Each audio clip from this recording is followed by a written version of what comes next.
మీ business ఏదైనా మీ ఊర్లో promotion చేయాలంటే అది సుమన్ టీవీతోనే సాధ్యం. ఇప్పుడే సంప్రదించండి.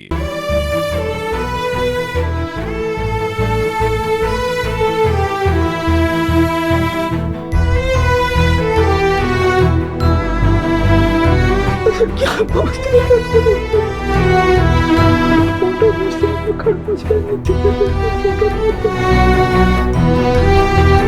అమెరికాలో ఉపాధ్యాయునిగా పనిచేస్తూ తిరిగిరాని లోకాలకు వెళ్లిపోయిన తప్సీ ప్రవీణ్ స్వగ్రామంలో ఉన్నాం. ఆయన స్వగ్రామం సూర్యాపేట జిల్లా ఆత్మకూరు ఎస్ మండలం పాతర్లపాడు గ్రామం. అతని తప్సీ ప్రవీణ్ ఇక లేడనే విషయాన్ని తల్లిదండ్రులే కాదు ఆయన బాల్యమిత్రులు కూడా జీర్ణించుకోలేకపోతున్నారు.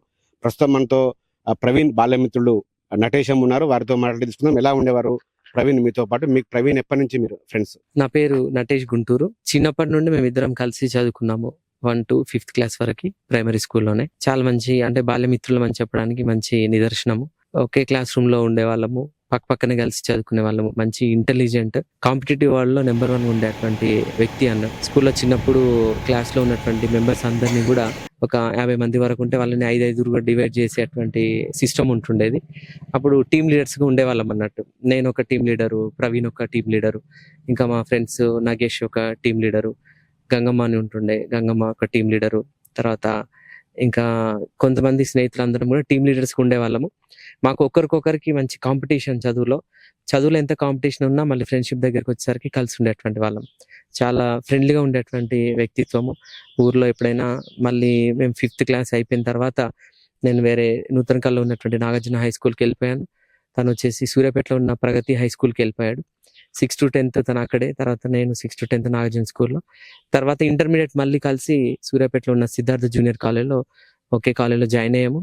తనది ఎంపీసీ, నాది బైపీసీ. అయినప్పటికీ కూడా మాకు ఊర్లో ఉన్నటువంటి రిలేషన్ బట్టి మాకు ఎప్పుడు గ్యాప్ దొరికినా కూడా కలిసి మాట్లాడుకుంటూ ఉండేవాళ్ళం అన్నట్టు.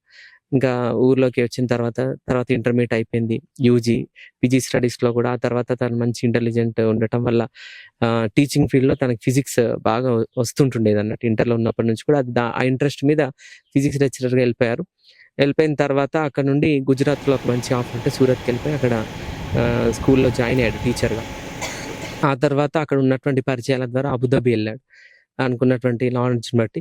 ఆ తర్వాత మళ్ళీ బ్యాక్ టు సూరత్కి వచ్చిన తర్వాత అక్కడ తెలిసిన ఒక మంచి ఫ్యామిలీ పరిచయం ద్వారా అమెరికాలో ఉన్నటువంటి వాళ్ళ సెటిల్డ్ ఫ్యామిలీగా ఉన్న వాళ్ళ కూతుర్ల ద్వారా, కుమారుల ద్వారా అక్కడికి వెళ్ళిపోయి అక్కడ జాబ్లో స్థిరపడ్డాడు. అక్కడ కూడా టీచింగ్ అంటే మన ఒక పల్లెటూరి గ్రామంలో నుండి అమెరికా వరకు కూడా టీచింగ్ ఫీల్డ్లో ఉన్నటువంటి ఒక ఏకైక వ్యక్తి అని చెప్పడానికి ఇది మంచి నిదర్శనం. ఒక పల్లెటూరులో ఉన్న వాళ్ళకి అమెరికాలో ఉన్న స్కూల్లో ఉన్న టీచింగ్ అంటే మెథడాలజీ అంతా కూడా డిఫరెంట్గా ఉంటుంది. అక్కడ ఇంటెలిజెంట్గా ఉన్నటువంటి స్టూడెంట్స్కి వీడు అంటే మా ఫ్రెండ్ చాలా నాలెడ్జ్ఫుల్ కనుక అక్కడ ఇంటర్వ్యూస్లో సెలెక్ట్ అవ్వడము, వాళ్ళకి కావాల్సినటువంటి ప్రాక్టికల్ నాలెడ్జ్, థియరిటికల్ నాలెడ్జ్ అన్నీ కూడా మంచిగా ఇచ్చేంతటువంటి నాలెడ్జ్. కానీ ఇంత నాలెడ్జ్ఫుల్ పర్సన్ని మేము కోల్పోయినామంటే మాకు చాలా బాధగా ఉంది. అమెరికా వెళ్ళిన తర్వాత మీకు రెగ్యులర్ గా కాల్ చేసి ఉండేవాడా? ఏం మాట్లాడుతుండేవాడు? అమెరికా వెళ్ళినప్పుడు కూడా రెగ్యులర్ గా కాల్ చేస్తుండేటువంటి వాడు. ఎట్లా ఉంటున్నారు అని పలకరిస్తూ ఉండేవాడు. తర్వాత వాట్సాప్ కాల్ చేస్తుండేవాడు, వీడియో కాల్స్ చేస్తుండేటువంటి వాడు. నార్మల్గా కాల్స్ చేసి ఎట్లా ఉన్నారు, అందరు బాగున్నారా అంటే మా మమ్మీ డాడీని కూడా అక్క బావ అని పిలుస్తుండేవాడు వరుసకి. అక్క బాగున్నారా, బావ బాగున్నారా, అందరు బాగున్నారా, మీ వైఫ్ పిల్లలు ఎట్లా ఉన్నారని పలకరిస్తూ ఉండేవాడు. రీసెంట్గా అంటే ఈ మధ్య కాలంలో కొంచెం నేను బిజీగా ఉండటం, తను బిజీగా ఉండటం వల్ల కాల్ చేయలేదు. మార్చిలో లాస్ట్ కాల్ నాతో మాట్లాడడం. ఆ తర్వాత అంటే చెప్తా ఉండేవాడు ఇక్కడ టీచింగ్ డిఫరెంట్ గా ఉంటుంది. మనం ఏదైనా చిన్నప్పుడు చదువుకున్న స్కూళ్ళలో కృత్యం అని ఉంటుండేవి, అవి కూడా మేము ప్రాక్టికల్ గా మేము చేసి పిల్లలకు నేర్పించాలి, కొంచెం కష్టంగా ఉంటది ఇక్కడ అమెరికన్ స్కూల్ ఎడ్యుకేషన్ అని చెప్పి బిజీగా ఉంటున్నారా కొంచెం అని చెప్పేవాడు అన్నట్టు. ఇంకా తర్వాత కొంచెం కాంటాక్ట్ అనేది తగ్గిపోయింది. ప్రవీణ్ వాళ్ళ మదర్ ఫాదర్ చూస్తుంటే చాలా వృద్ధులుగా అనిపిస్తున్నారు. వాళ్ళ పరిస్థితి ఏంది? అంటే వాళ్ళు ఆర్థికంగా ఓకేనా? వాళ్ళ పరిస్థితి ఏంది? ఇంకేమన్నా ఆదుకునే మీ స్నేహితులు కూడా కొంతమంది వచ్చి ఆర్థిక సాయం చేసినట్టున్నారు, వాళ్ళ పరిస్థితి ఏంటి? ఫైనాన్షియల్ గా చాలా వీక్ అండి. ఎందుకంటే వైశ్యాస్ వాళ్ళు, కోమట్లు అంటారు, వాళ్ళు ఊర్లో చిన్న దుకాణం పెట్టుకొని నడుపుతున్నటువంటి ఫ్యామిలీ అది. ఇంకా సరే ఈ టైంలో మా కుమారుడు అమెరికా వెళ్ళిపోయింది కదా, మాకు చేదోడు వాదోడుగా ఉంటాడు. కొన్ని సంవత్సరాల్లో వచ్చి మాతో ఇక్కడే ఉండి సెటిల్ అయిపోయి మమ్మల్ని చూసుకుంటాడని చాలా ఆశపడ్డారు. అదే విషయాలు కూడా చెప్తుండే అటువంటి వాడు. సడన్‌గా ఇది చనిపోవడం అనేది వాళ్ళకి జీర్ణించుకోలేని పరిస్థితి. ఫైనాన్షియల్‌గా చాలా, చాలా పూరు. ఆ ఇల్లు చూస్తే కూడా మీకు అర్థమవుతా ఉంది. చాలా ఈ రోజుల్లో అలాంటి ఇల్లులు ఉన్నటువంటి వ్యక్తులు లేరు. కానీ ఏంటంటే మాకున్నటువంటి మా బాబు ద్వారా మేము సెటిల్ అవ్వచ్చు అన్న ఉద్దేశంగా వాళ్ళు ఉన్నారు. కానీ అనుకోని పరిస్థితుల్లో వాళ్ళకి దూరం అయిపోవడం అనేది జీర్ణించుకోలేని పరిస్థితి.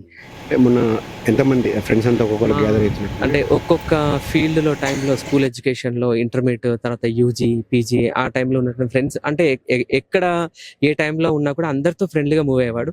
ఉన్నటువంటి ఫ్రెండ్స్ అందరూ కూడా ఏంటంటే చాలా ఫ్రెండ్లీగా ఉన్నటువంటి వాళ్ళు కాబట్టి ఆ బీదగా ఉన్నటువంటి ఫ్యామిలీకి మేము ఆదుకోవాలి అనేటువంటి దృక్పథంతో మా క్లాస్మేట్ ఇంటర్మీడియట్‌లో ఉన్నటువంటి ఫ్రెండ్ ఒక ఐఏఎస్ ఆఫీసర్ అన్నమయ్య జిల్లాలో ఇప్పుడు కలెక్టర్‌గా చేస్తున్నాడు. మొన్న రీసెంట్‌గా కూడా సండే రోజు వచ్చి మాకున్న ఓల్డ్ ఫ్రెండ్స్ అంతా కలిసి వాళ్ళు డొనేట్ కొంత అమౌంట్ చేసుకొని తర్వాత శ్రీధర్ గౌడ్ చామకూరి శ్రీధర్ గౌడ్ కలెక్టర్‌గా చేస్తున్నారు. తను సొంతంగా ఒక్కడే 50,000 ఇవ్వటము. మిగతా రిమైనింగ్ ఫ్రెండ్స్ అందరూ కూడా వాళ్ళు 50,000 చేసి ఒక 1,00,000 రూపీస్ ఇంట్లో నిన్న వాళ్ళ ఫాదర్‌కి ఇవ్వడం జరిగింది. దాని ద్వారా కొంత వాళ్ళ ఫ్యామిలీకి మేము మోరల్‌గా సపోర్ట్ చేసినట్టు ఉంటది. ఫైనాన్షియల్‌గా సపోర్ట్ చేసినట్లు ఉంటుంది.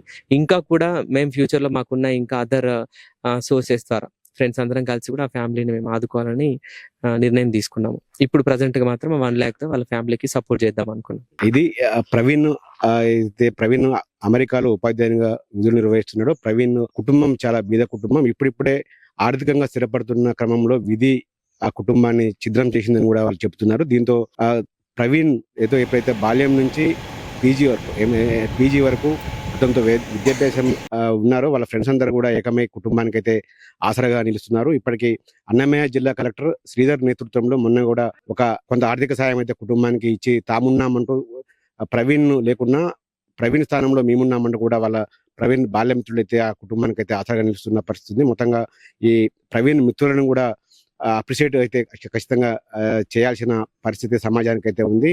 ఖచ్చితంగా అయితే ప్రవీణ్ లేని లోటు వాళ్ళ తల్లిదండ్రులకే కాదు స్నేహితులుగా మాకు కూడా తీరని లోటు అని కూడా వాళ్ళ ఫ్రెండ్స్ అయితే చెప్తున్నారు.